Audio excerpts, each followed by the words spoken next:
Ya, Indonesia memang harus berhenti di babak 16 besar Piala Asia 2023 setelah kalah dari Australia dengan skor 4-0. Namun di balik kekalahan ini ada sejarah yang diciptakan oleh Indonesia, di mana Indonesia selama ini belum pernah lolos ke babak 16 besar. Selain itu, dari segi permainan Indonesia tidak kalah dengan Australia. Bahkan pada babak pertama, Indonesia bermain seperti layaknya negara dengan ranking FIFA di atas Australia. Hal ini karena para pemain timnas Indonesia bermain dengan all out atau lepas, sehingga permainan terlihat lebih cair dan tenang.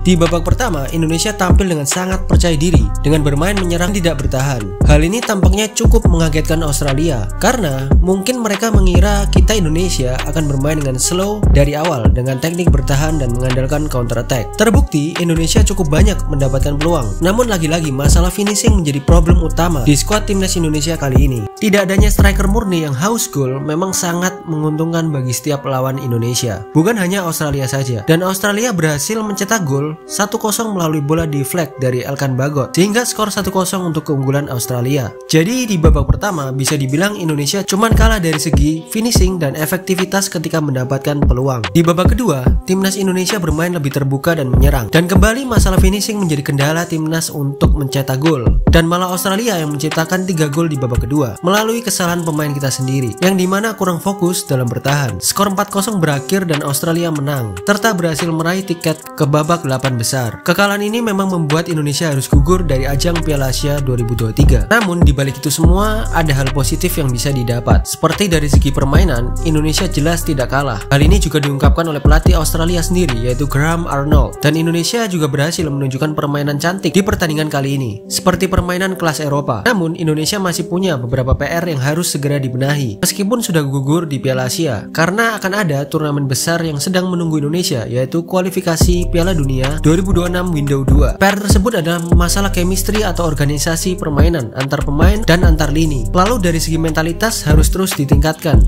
meskipun di Piala Asia sudah sangat bagus, dan mencari striker yang haus akan gol Namun semua PR ini selain mencari striker sebenarnya merupakan hal yang wajar jika Indonesia masih sedang berjuang untuk memperbaiki PR-PR tersebut, seperti chemistry dan organisasi permainan contohnya. Karena rata-rata usia pemain Indonesia cenderung masih muda, yaitu 20 tahun, sehingga masih sangat minim pengalaman. Namun dengan adanya ajang Piala Asia 2023 ini tentu akan memberikan pengalaman yang sangat berguna dan bagus untuk para pemain muda Indonesia. Intinya chemistry dan organisasi permainan harus segera ditingkatkan, apalagi kedepannya melawan Vietnam akan ada tambahan pemain keturunan, yaitu seperti Tom Hai, Ragnar Oratmangun, dan Martin Pais. Jadi harus kembali membentuk chemistry kembali, karena perlu kita tahu membentuk chemistry di dalam sebuah tim bukanlah hal yang mudah, membutuhkan waktu, dan ditambah lagi masuknya satu pemain baru akan sangat berpengaruh, apalagi lebih dari satu. Karena jika kita bisa mengatasi hal ini saat melawan Vietnam nanti, bukan tidak mungkin kita akan melumat habis-habisan Vietnam. Karena jika boleh jujur, tanpa maksud merendahkan Vietnam, dari segi kualitas pemain Indonesia jauh di atas Vietnam. Namun Indonesia juga jangan merasa sombong dan takabur, karena dalam sepak bola apa saja bisa terjadi. Dan pertandingan melawan Vietnam nanti merupakan pertandingan kunci untuk Indonesia dapat lolos ke Window 3 kualifikasi Piala Dunia 2026 zona Asia.